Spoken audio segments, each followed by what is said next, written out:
Alrighty.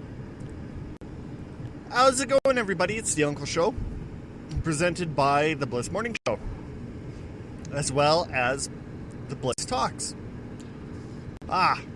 Yes. Let's do round two. Today, we're still going to continue to talk about video games, but it's going to be a different way. And you're trying to figure out, what do you mean by a different way? Well, with video games nowadays, people can sit in their house, go online, compete with everybody else. Okay, yes, I get it. It's fun. You don't have to leave your house. If it's minus 40, you can stay there. Your car don't start. You can stay there. If you're sick, you can play with your friends. I understand the whole point of it, because I had Xbox Live like years ago. I was probably, let's see, that came out in 04. I must have had it about 02 or 02. It has to be.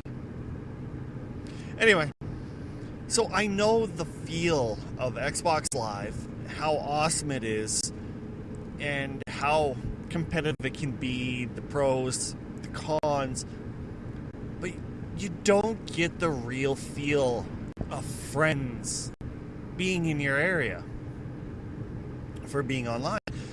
And lately, there's basically your three majors and your PC.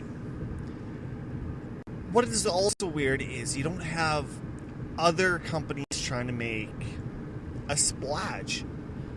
Like, some of the machines that have been around but absolutely bombed were the Panasonic 3DO. It was absolutely awesome. Sega, they tried so hard to compete, but sadly, with the Sega systems, they were too far advanced for the people to grab the concept and fell off. For example, the 32X, Sega CD, Sega Dream system, Sega Saturn. All those systems were way more advanced than the other companies. And that's what massively hurt them. I know that personally. Being ahead of everything can actually hurt you in the long run. And take a look. Sega systems are no longer available, just games.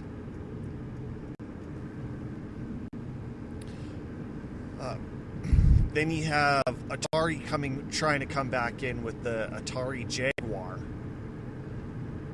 the TurboGrafx 16. Who else was there? There was so many companies trying to make that step into the video game system, but really they don't actually grab traction. Like I said with the Sega, the Panasonic 3DO. That was actually a really good game. It had a disc, it was smooth, great music, great graphics.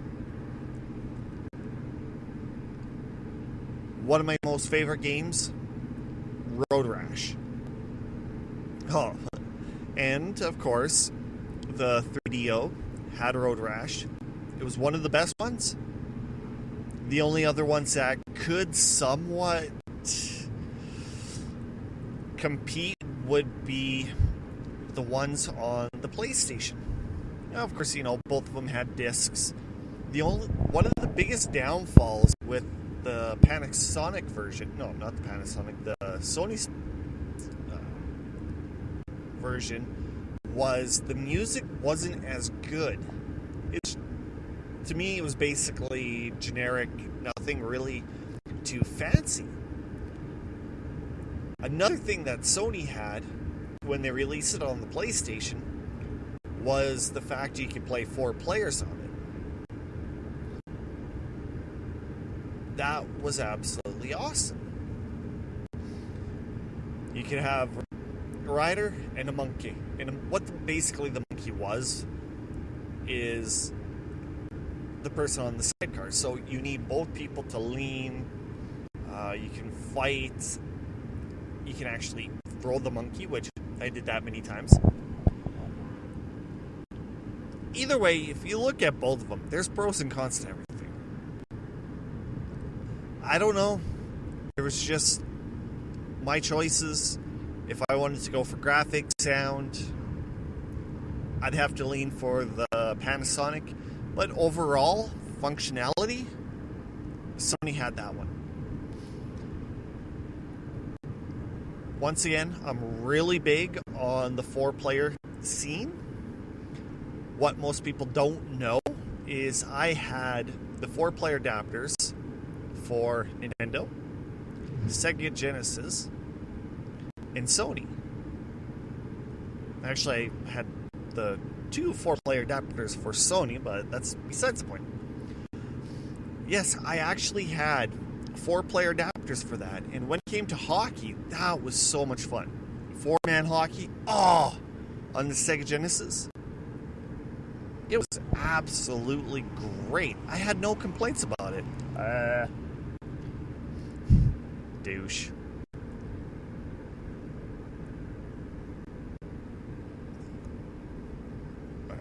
I'm getting a massive brain fart.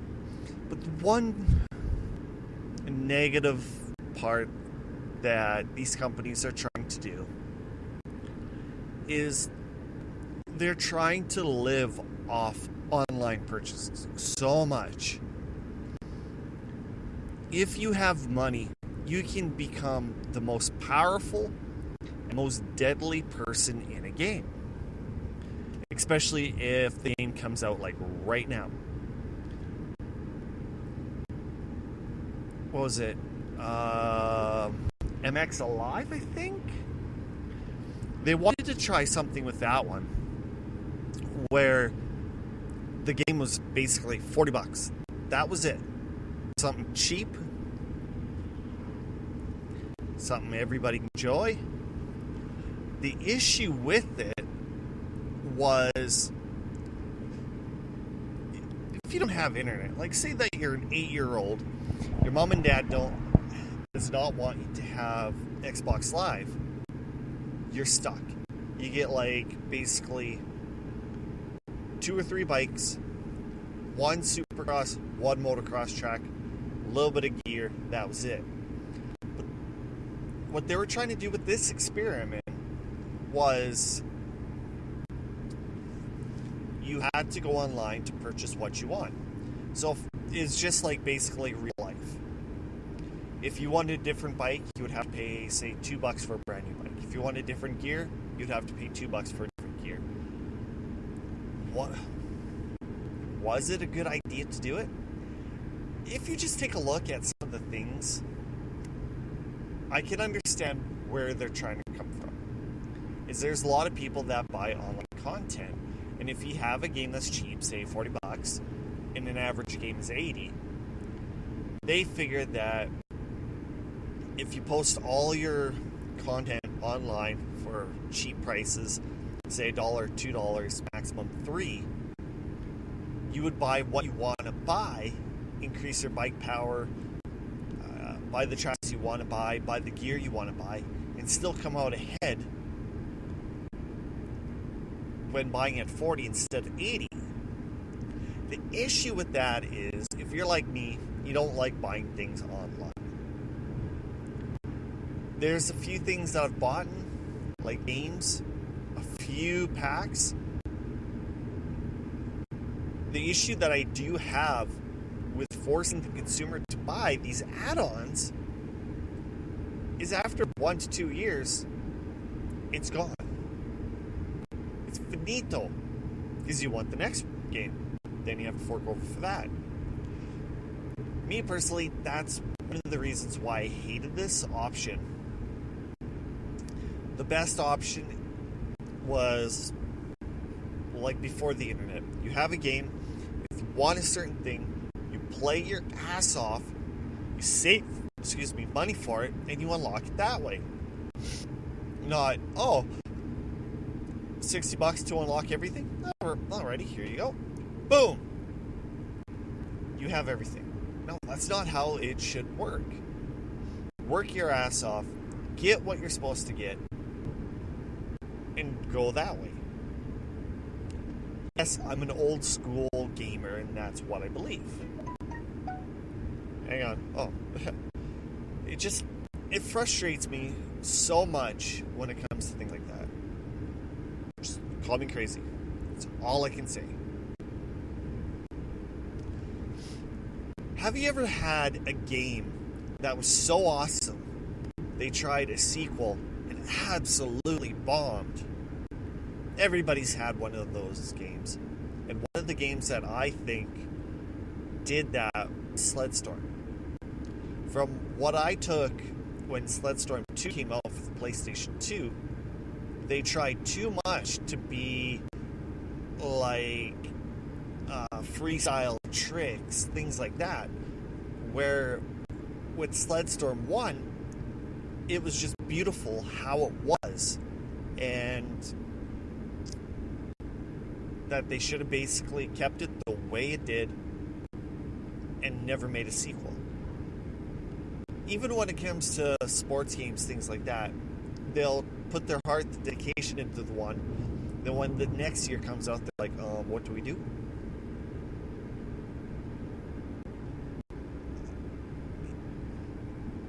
When it comes to things like sequels, I don't know how they can do it. Like Final Fantasy, they were up to Final Fantasy 14? And every year was totally different. I played Final Fantasy 2 or Final Fantasy 3, which was a great game. It's kind of like your Dungeons & Dragons. You're walking around, you're killing imps, ogres, gaining power, leveling up. You meet a witch, then you basically grow up yourself from kids to adults. That's how it should be. And all of a sudden, Final Fantasy 7. And you're looking at it going, what? It had things that just absolutely blew your mind because you never pictured it to be futuristic or things like that. At least it wasn't like the Call of Duty. That's one thing I could never get into. The Call of Duty franchise. When it comes to the Call of Duty franchise, it just frustrated me so much. It was kind of creepy in a way. And you're thinking, what are you talking about? I'll save it till next week. And with the next week, then I'll break down what I think Call of Duty is the perfect way of understanding what I said, where video games from the past have more heart, more feeling, more memorable spots than with video games today, and why I said that, for example, PlayStation 1 is one of the best systems ever made. But until then, thank you guys. If you have any questions or comments, feel free to email me at theblitztalks@gmail.com. Make sure you put in the subject line Uncle Show, and I'll get back to you.